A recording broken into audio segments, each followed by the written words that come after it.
Being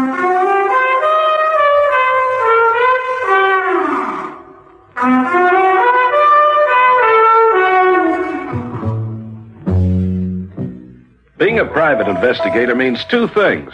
You can be sure you'll run into trouble, and you can never be sure you get out of it. Well, there's not much you can do about it, I guess. Except, like Julie always says... Walk softly, Peter Troy.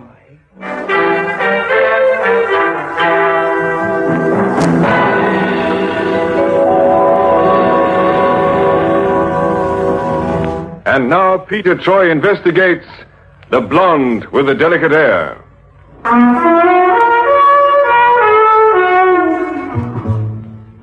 This girl Julie I met a moment ago, she keeps the bill collectors at bay and generally runs the place I loosely call my office. You'll meet her again in a little while. But right now, I want you to meet the lush lovely this case is all about. Her name is Caroline Varley, but most people call her Carol. Oh, sorry, Lawrence. I was a million miles away. So I noticed. Cigarette? No, thanks, darling. Beautiful girl. Soft lights. All we need now is the sweet music. I don't need a thing. Delicate. That's the operative word, Carol. Blonde with a delicate air. That's how I'll always think of you. Oh, that's nice. Oh, dear. Expecting anyone? No, as far as I'm concerned, whoever it is can go jump in the lake. Better answer the door and get rid of them, darling. Yes, I guess so. And hurry back. Huh? Yes, what do you want? Craig. Hello, Webster. Now, look, I can explain. Shut up, get back inside. Give me that.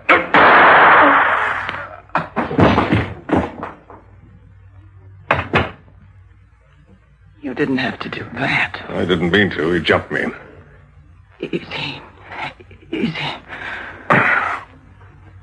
No, he's still breathing. Where's the package? In the drawer of that desk. He put it there as soon as we came in. Good.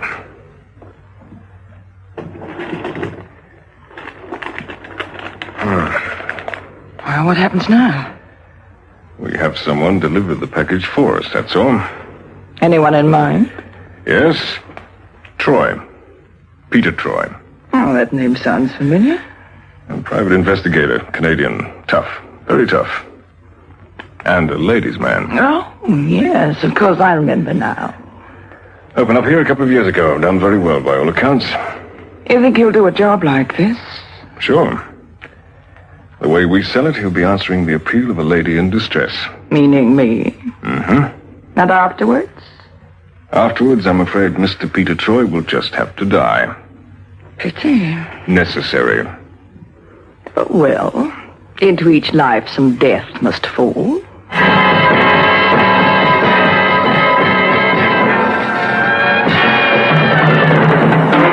It had been one of those bad months. Seems no one in London needed the services of a private investigator. Money was like chorus girls in Alcatraz. There wasn't any. So to rent collectors and sundry tradesmen, I was but definitely out. But to delicate, dewy-eyed, husky-voiced blondes like Carol Varley, I was but definitely in. So, to put it briefly, I need protection, Mr. Troy. I'll go along with that, Miss Varley. Springtime, a young man's fancy. This young man is going to try to kill me. Well, that's no way to win friends and influence people, is it? Who's the guy? An irate suitor, Mr. Troy. He wants to marry me. I declined the invitation, and now he's threatened to kill me. And? The job pays £100 for approximately 2 hours' work. That buys you a grade A bundle of protection, Miss Varley. Is this character got a name? Laurie Webster. He's a very persistent man. He's been pestering me for months. He just won't take no for an answer. It happens. Just not my type, you know? Anyway, he's coming round to my place tonight to propose again. And if you say no? He said that if he can't have me, no one else will. It sounds corny, but you want me to be there, huh? I thought you might be able to disillusion him just a little. If you know what I mean. I'm way ahead of you. My address is 15 Carlisle Road, South Kensington. 8:30 this evening? On the nose. Thank you. Peter. Thank you, ma'am. Carol. That's nice. I'll get some bourbon in. Bourbon? Don't all private detectives drink straight bourbon? You've been reading too many pulp magazines. I'm the exception. Scotch. Mm-hmm. I'll remember that. The exception or the scotch? Both. 8:30? I'll see you then.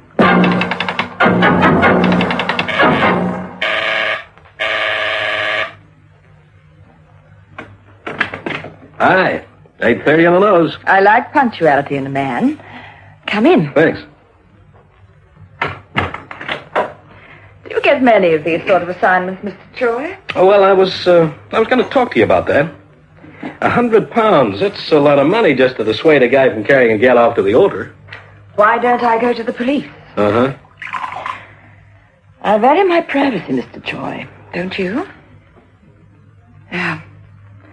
Scotch? Thanks. 100 pounds worth of privacy? Has he phoned you or anything yet? Oh, he won't phone. He'll just arrive. In the meantime, let's relax, hmm? Do you like music? Me and Beethoven were just like that. You can't dance to Beethoven. Well, that's the point.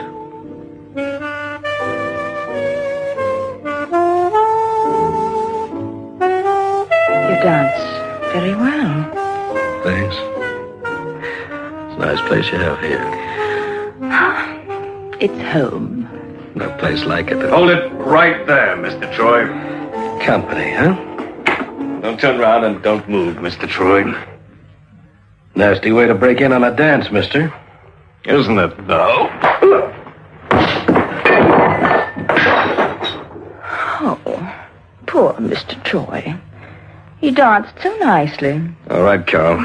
Help me set the scene. We haven't much time.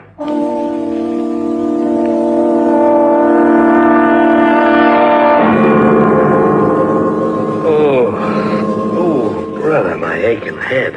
Troy, you must have a head like a cannonball. Oh, that's all I need. The charming and benign features of Detective Inspector Mellanby of New Scotland Yard bending over me. Ooh, brother. What are you doing here, anyway? Investigating? Yeah, well, I want to report a case of assault and battery. I was just a... Hey, where's a cute little blonde bombshell? Which cute little blonde bombshell? The gal who owns this apartment. That smack on the head must have addled your brains, Troy. This apartment belongs to a man. Or at least it did. A Mr. Laurie Webster. What do you mean, did? The aforementioned gent is, I regret to say, very dead. Shot at close range. That's what I'm investigating. Now, wait a minute. Where did all this happen? You got a suspect or anything? Because if you haven't, I might The just be answer able to to... your first question is right here in this apartment. In fact, right here in this room.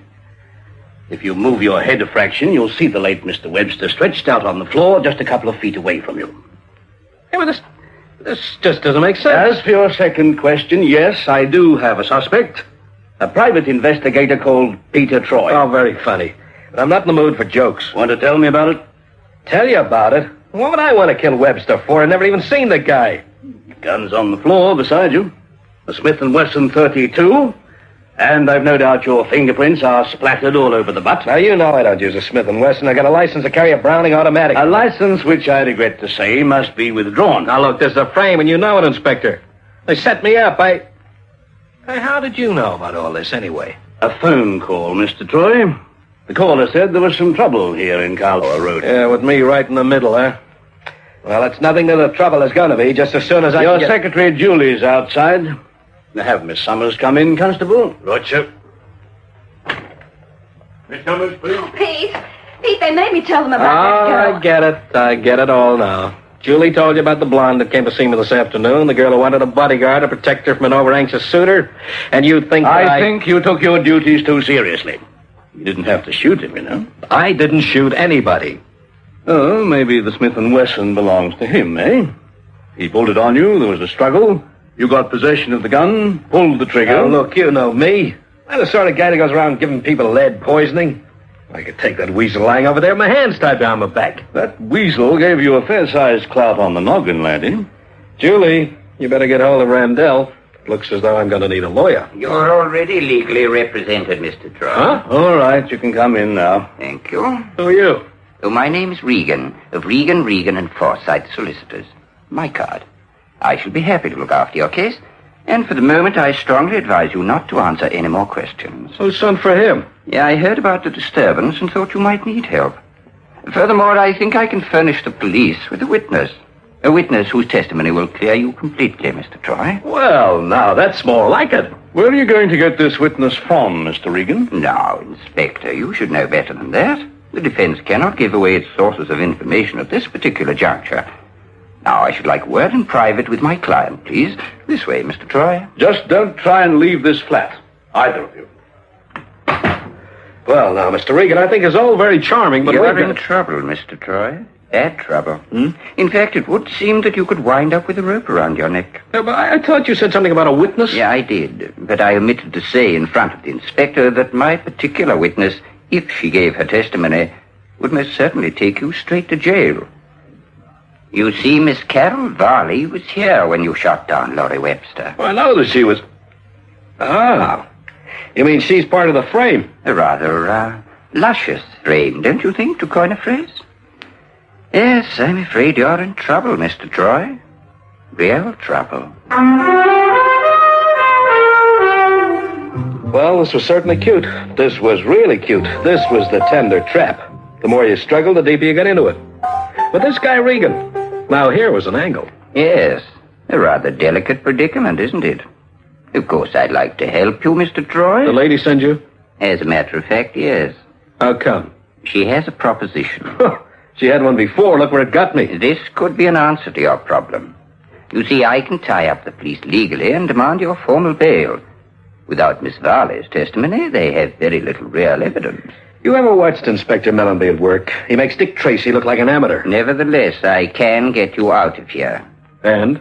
And naturally, we shall want a small favor in return. How small? From here, you are to go home and you are to make no phone calls. Tomorrow morning, you go to your office as usual, and you pay particular attention to the parcel mail when it arrives. There'll be a package for you. It'll be double wrapped. Well, keep talking. Undo the outer wrapping, and you will see a letter addressed to you. In it, there will be some instructions. You follow them, but you do not, I repeat, you do not open the inner package. It's been specially sealed, and we shall know immediately if it's been tampered with. You're an untrusting lad, aren't you? Mr. Troy, all you have to do is deliver that package. It's not a very difficult job. In return for doing that, I offer you your freedom. I've got another suggestion, Mr. Regan. Oh? Why don't I just bop you one and make a quick exit? I may not have seen Mellenby at work, but you have. How far do you think you'd get? Oh, about a block and a half. You see? My way, you've got nothing to lose, Mr. Troy. Okay, so I go along with it. But, just tell me one thing. If I can. Who really did kill that fellow Webster? But you did, Mr. Troy. Ask Inspector Mellenby. He's positive you did. Troy didn't kill that man. Oh, I know I've cursed that wretched Canadian troublemaker in my time, but I will say one thing in his favor. He's no killer. But the evidence, sir. What evidence? Look, a man lies dead on the floor with a bullet in him. The police surgeon maintains that he's been dead for 24 hours. Troy didn't even know a man called Webster existed 24 hours ago. Well, I still don't think it was wise to let Troy go, Inspector. Regan knew we couldn't hold him. We had to let him go. Incidentally, Troy's being shadowed. Best team in the yard looking after him, sir. Good. Troy's no fool, and I think he's purposely sticking his neck out. You mean he may be setting himself up as a bait, sir? Yes, the fool. When will he learn to stop poking his nose into police matters? Well, this time he really didn't have any options, sir, did he? I wonder what's behind all this. Anything from ballistics yet? They're still working on the serial number. It's been burnt off with acid. They're putting it through photo analysis, but it takes time, unfortunately. Yes. Anything on the deceased yet? Well, we know one thing. He has a criminal record. Spent a couple of years in Dartmoor. Worked an old confidence game. But that was 5 years ago. Not a thing since then. Why was he killed? We get the answer to that and... Oh, to the devil with Troy. Why didn't he stay in Montreal?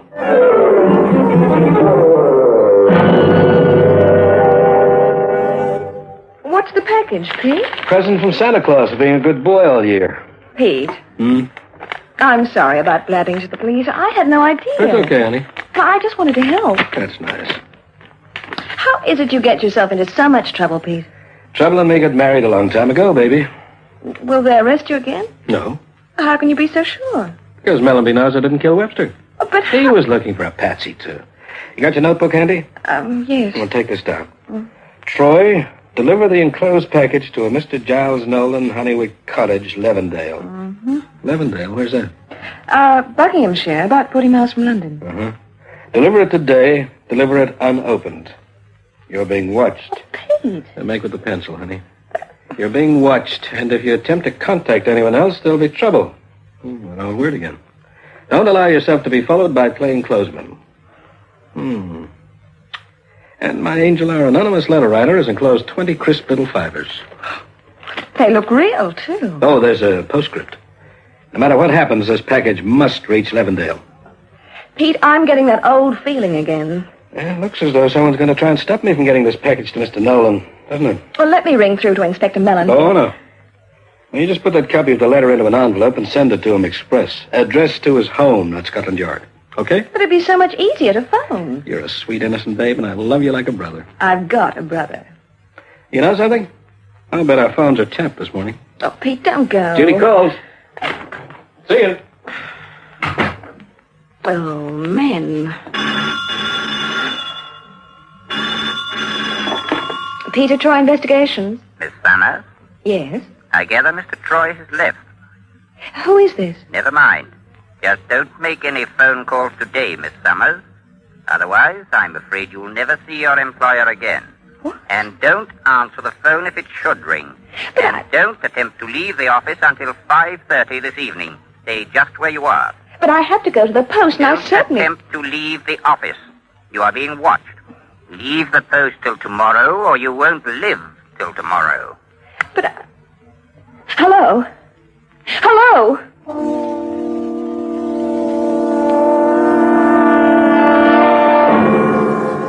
I couldn't care less who makes the delivery, Miss Valley, just so long as I get the stuff. Oh, you'll get it, Mr. Nolan. No need to worry about that. Yes, and what about Webster? He had an unfortunate accident. Yes, in other words, he was hijacked and killed. Sounds like Craig's work. Is Craig making the delivery then? Oh, no, that wouldn't be very smart, would it? Webster's men know Cragg too well. They'd intercept him before he left London. Well, then. The delivery will be made by a rather dashing young Canadian private investigator called Peter Troy. Private investigator? Oh, don't worry, Mr. Nolan. He's completely trustworthy. He had to be. He's living very close to a noose at present. And I've heard of Peter Troy. He's tough. He's very tough. But of course, that's the whole idea. No one's going to hijack that messenger. And what happens after he's made the delivery? Now, what will you think? I see. Occupational hazard, Mr. Nolan. Who's going to do it? You are. Oh, no, wait a minute. Because if you don't, Peter Troy will get you, Mr. Nolan, one way or another. I doubt very much whether he's in the sweetest temper just at present. As soon as he hands over the package to you, you'll give me the money, and then Mr. Troy dies.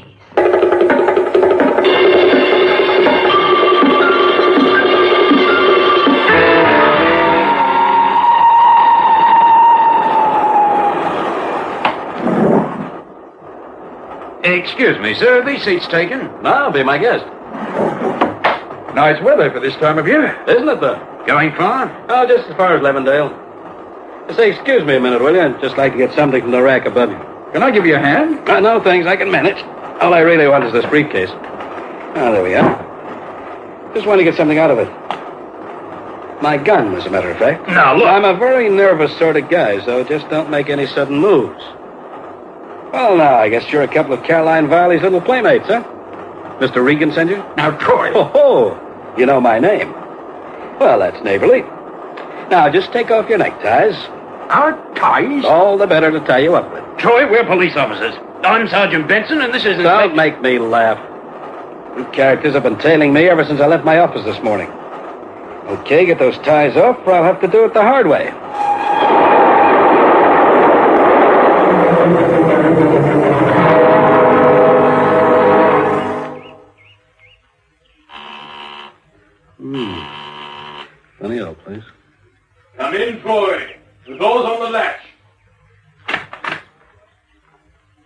All right. Put the package on the table in front of you. I have to make a personal delivery, mister. Put the package on the table. Look, it's kind of dark in here. Okay. Don't I even get to see who you are? You don't need to, Troy. You don't ever need to see anyone again. I don't like the sound of that. Don't turn around. Stay exactly as you are. You know, when people say that to me, mister, I get nervous. I start looking around for something like this table. All right, Troy. Come on out. Give me a good reason. Not good enough, Buster. He's got a gun. So what? You've got him trapped. Ah, the Lady Caroline. It figures. Well, this is your last chance. Throw out that gun, Troy. You want it? Come and get it. What the devil? Something came through the window. Gas. Tear gas. Troy, this is Mellenby. You all right? Yeah, but hold everything, Inspector. Police. I have a cordon of men surrounding the place. Well, keep him outside. I might be able to reason with this guy now. Not a chance, Troy. I'll give you 2 minutes, and then we're coming in. That ought to do it. All right, fella. You got no chance against the police. You may as well call it a day. Give myself up? Not a chance. Are you crazy? They've got us cold. The lady's right, you know. They'll never take me alive. Watch it, Melanie. He's making a break for it. You fool! Come back!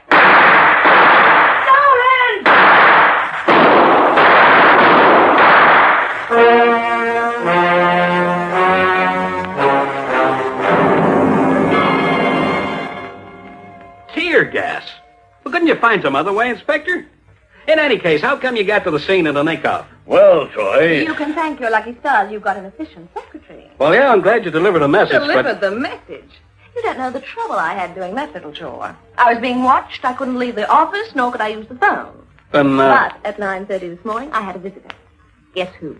You got me. Our very irate landlord demanding the back rent.